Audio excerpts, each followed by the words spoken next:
Mathieu Bock-Côté, est-ce que je peux simplifier votre pensée en disant que vous avez une conception de la politique, du politique plutôt, comme d'une famille? Les parents gouvernent la famille, les enfants sont pas encore capables de comprendre tous les ordres qu'ils reçoivent, et donc c'est les parents qui vont mentir un petit peu pour les enfants. Le Père Noël existe, si tu manges pas ta soupe, si tu fais ci, si tu fais pas ci, tu auras telle punition, etc. Pour structurer la famille. Est-ce que le mensonge des parents est nécessaire pour que les enfants grandissent, et etc. Bon. Alors, ce serait pas faux, à condition de dire que si je critique cette radicalisation de l'âge démocratique, donc qui vient abolir l'autorité, je ne me désole pas de l'âge démocratique. C'est-à-dire, c'est une chose heureuse que nous disposions aujourd'hui de contre-pouvoirs, de systèmes de médias, que nous soyons capables de surveiller les gouvernants. Personne ne voudrait revenir à une figure où l'autorité se dérobe au consentement populaire. Qui voudrait revenir à une époque où l'autorité se dérobe à la souveraineté populaire, où elle se dérobe au regard du peuple? Justement. Personne ne souhaite cela. Mais la question qu'on devrait avoir le droit de se poser, c'est puisque nous embrassons l'époque démocratique et nous nous en réjouissons, est-il permis néanmoins d'en indiquer certaines limites, d'en indiquer certains angles morts? Parce que la démocratie est le moins pire ou le meilleur des régimes, est-elle pour autant un régime qui doit être à l'abri de toute critique? Est-ce que le principe de l'égalité démocratique, qui est un principe fondateur, indispensable, un principe nécessaire à la légitimité même de nos sociétés, est-ce qu'il peut être par ailleurs critiqué lorsqu'on en voit certaines limites? Et ce qui se perd à travers ça, je crois, et c'est véritablement le signe de notre époque, c'est le principe même de l'institution. Le principe même de l'institution, vous l'avez dit, dans la famille, parce qu'effectivement, aujourd'hui, c'est le modèle de la famille démocratique où les enfants devraient être d'accord, finalement, avec la punition que leurs parents leur donnent s'ils ont tapoché leur petit frère. La démocratisation de l'école, où le professeur n'est plus un maître qui transmet une connaissance, mais un ami qui accompagne le jeune, qui lui permet de développer son propre potentiel d'authenticité affective. Eh bien, cette abolition aussi de la nation, pourrais-je même dire, lorsqu'on ne tolère plus que la nation impose ses codes culturels, identitaires, historiques et symboliques à ceux qui la rejoignent, cette abolition aussi de l'État. L'État, non pas dans sa figure caricaturale des sociodémocrates qu'il voit comme une machine à redistribuer la richesse, ou à la manière des libertariens qu'il voit comme une pure machine de coercition. Non, l'État comme institution existentielle fondamentale pour assurer une paix relative dans un monde chaotique. Ce que vous dites aussi, vous parlez aussi de l'autorité en filigrane. On confond autorité et despotisme, alors que autorité vient du latin augere, A-U-G-E-R-E, qui a donné augmenter, qui a donné hauteur. Et ça permet de augmenter l'autre. Et donc, la fonction de l'État, telle que si je comprends ce que vous dites, Mathieu Bock-Côté, c'est que l'État est en fait transcendant par rapport au peuple, et il sert pas de point de fuite, mais de point de transcendance par rapport au peuple. Je dirais que l'État est garant d'une certaine continuité, d'une stabilité, d'une permanence, toute une série de termes qui ne sont plus goûtés à notre époque de nomadisme. Sauf dans ce studio. Non, effectivement. Le jeudi de 12h30 à 1h. Certains studios se dérobent à l'esprit de l'époque, et c'en est un. Mais convenons que l'époque est quand même assez forte. Oui. Et il y a dans l'État ce gardien d'une continuité, ce gardien de la permanence de la communauté politique, ce gardien, et là, faut le voir, ce gardien de la permanence de la démocratie. Parce que qu'est-ce que la démocratie, si ce n'est la capacité pour une collectivité de se gouverner elle-même? Mais pour se gouverner elle-même, encore doit-elle disposer des institutions pour ce faire. Et les institutions présupposent un principe d'autorité, justement. On revient à la famille.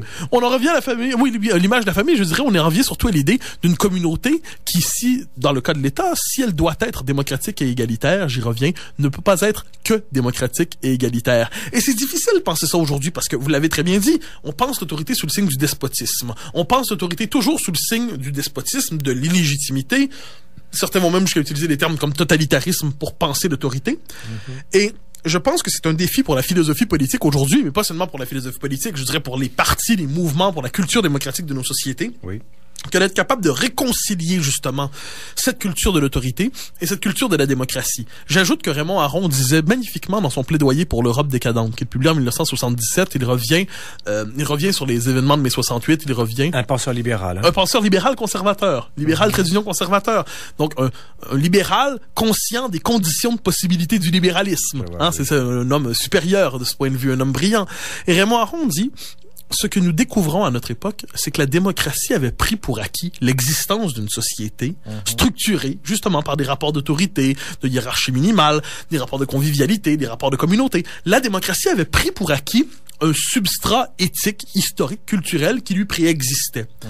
Aron se demande, revenant sur les événements de mai 68, se pourrait-il que la véritable crise de civilisation de notre époque, ce soit la perte de toute forme d'autorité légitime. Et il se demande, la société libérale peut-elle se maintenir sans ces autorités légitimes pré-libérales? Alors, Aron voit, dès la fin des années 70, on pourrait dire qu'on le voyait dès 68, mais lorsqu'il contestait, par exemple, le fait qu'on préférait désormais la figure de Che Guevara à celle du général de Gaulle, il disait « Je n'ai jamais ressenti violence aussi grande à mes convictions les plus sincères », eh bien, peut-on dire que depuis une quarantaine d'années, nous constatons que la société démocratique, lorsqu'elle ne connaît plus d'autres principes que la démocratie elle-même, c'est la formule de Marcel Gauchet, la démocratie contre elle-même, lorsque la société démocratique s'accomplit radicalement, lorsqu'elle ne dispose plus des ressources de sens, des ressources morales, des ressources institutionnelles qui lui préexistaient, eh bien la démocratie risque, je reprends la formule de Gauchet, de se retourner contre elle-même. Alors c'est un peu le problème de notre époque. Pensez cette conciliation neuve de l'autorité légitime, bien sûr, pas l'autorité despotique, mais l'autorité légitime et la culture démocratique. Intéressant ce que vous dites, peut se résumer en quelques mots. C'est Platon d'ailleurs qui en parle il y a 2500 ans dans la République,